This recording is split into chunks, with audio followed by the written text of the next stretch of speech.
I'm Sophia from Trident Wellbeing, and I'm a mind and wellbeing coach, life coach, and I help people have the best life possible using a multidisciplinary approach.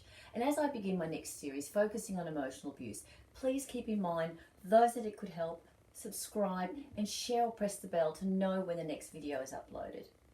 I realise that we all have to deal with a variety of personalities. As a result, our emotions can be dysregulated and we can be caught reacting to events in ways and that in hindsight we wish we had chosen to do differently. When we are in contact with narcissistic or self-centered people, we may have triggers that set us off on a range of thoughts, and some of those thoughts can spiral us out of control to behaviours that we would rather not have. Behaviours that are not in our best interest. They may be physical, emotional or psychological. Today I'd like to commence my vlog on emotional abuse. This form of abuse is quite prevalent, but often not recognised or accepted by those around us. If we are not harbouring a bruise or contusion, often it can be difficult for even those near and dear to really recognise what's going on in our house. This can then be a form of secondary abuse as we try and reach out but are told that things will get better. There's always a brighter day tomorrow, or worse still, just to get over it, as the abuser is such a good person. These abusers have been seen to be members of the clergy, teachers, even some psychologists that don't understand certain personality traits and how destructive they can be. And don't forget, family and friends that really just don't understand. When it is less well known and accepted, we also tend to minimise the effects this is having on us. And today I'd like to talk about how some of those traits of abusive personalities, and over the next few weeks I'll elaborate more on them. The term gaslighting has been bandied about more and more, but few people really understand the full implications of this. This term is taken from a 1940s movie, Gaslight, and can be easily Googled, but the short version of it is that the woman was made to feel that she was going crazy by having her reality questioned. And this is exactly what gaslighting in relationships does. Be it a work relationship or a more intimate one, the person being gaslighted is made to feel that their version of what is happening and their reality must be wrong.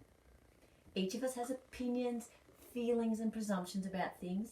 Usually we have that gut feel that we mix with logic, and that tends to guide us in our daily decision making. What happens in a relationship with a toxic person, though we aren't aware of it, is that previous tools that we may have used to guide us in our everyday life to help keep us emotionally stable and secure, with this toxic person, those same things become distorted and they distort our identity as well.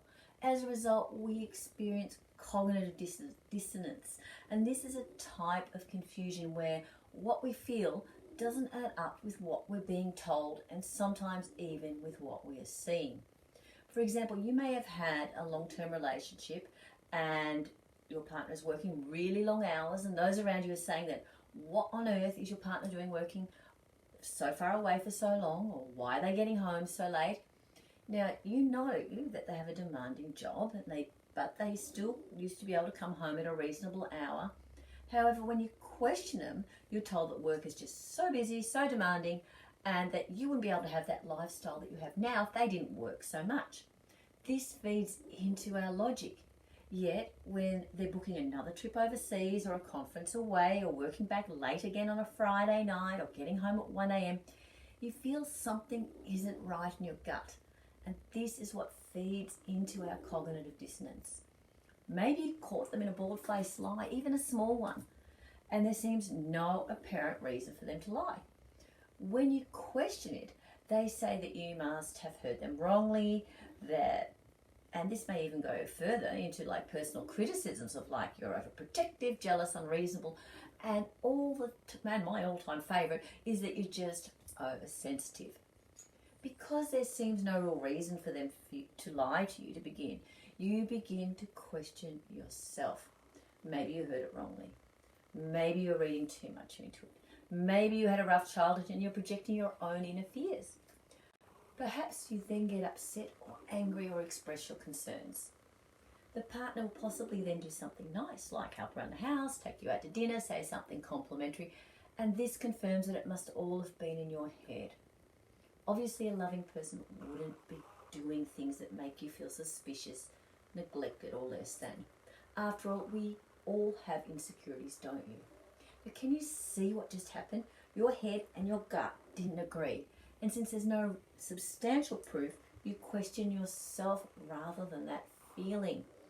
There was an aside I've worked with people that have been flatly told by their partner that they're not having an affair, and then found out for a fact that they were, and this may have not have even been the first affair. The sad thing is with this is that those that gaslight do so usually to caring, smart, analytical people, individuals that will take accountability for their role in a relationship. And it is these precise features that the gaslighter uses to muddy the waters. They get their partners so frustrated and angry that the partner responds with anger, negative behaviorisms, and then the gaslighter calls them out on it, making the partner feel even worse for the display. I often hear victims blaming themselves, wishing that they hadn't got upset or that they'd rephrased it, saying that because they got angry, that caused then the abuser to behave in such a way, not realizing that they had been set up emotionally to react in such a way. The gaslighter knows that their partner's empathetic. They have the interest of others at heart, be it their children or their friends or relatives. They know this person will try and do the right thing, be forgiving. After all, they have before, and they play upon these traits, sometimes for years. People I work with have endured this up to 30 years.